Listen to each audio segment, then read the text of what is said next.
Hi, my name's Hollowood, and I am one of the authors for Trauma, a PTSD blog. Today I'd like to talk about something that I've been tossing around lately in my mind, and that is the idea of stigma being something that I, as an individual with PTSD, have perhaps forced upon myself sometimes. And what I mean by that is that in certain situations where I am called upon to either discuss my PTSD or hide my PTSD, depending on what is happening, I have the pre existing idea that other people are going to perceive me negatively, or that other people are going to have trouble with this information about me. And so I set myself up for that stigma to kind of take hold or continue, or definitely not for it to be reduced.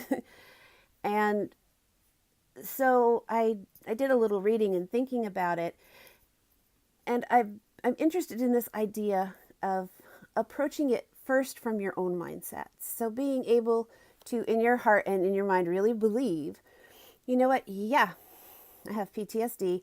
I have symptoms A, B, C, D, all these symptoms. And that is okay. I am okay. I don't need to be, talked about behind my back or tiptoed around or feared or anything like that. I know this about myself. I get it. I can do a really good job at so many things. I know this about myself. I get it. And I have to be the person to believe that and own that right off the bat and have that sense of security so that when I do interact with people who may not appreciate the details about PTSD or understand what it really means, people who might expect to see certain behaviors out of me that just aren't realistic. If I present myself as strong and secure and I'm not hiding from this is me, this is part of me, I'm okay with this being part of me. I know what to do with it.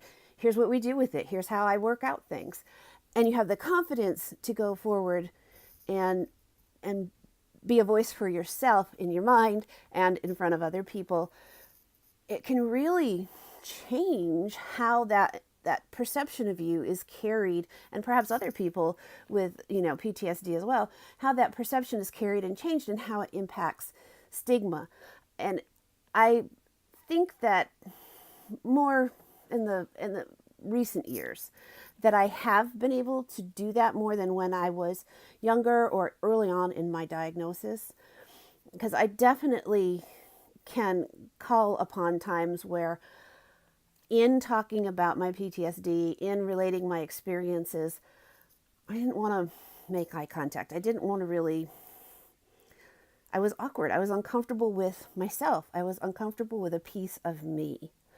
And so now, because I have learned a lot and gained some self-confidence, I am able to say things, look somebody in the eye, say, hey, this is it. I can even make the occasional joke, depending on what it is, about what's going on, and accept it as a natural thing.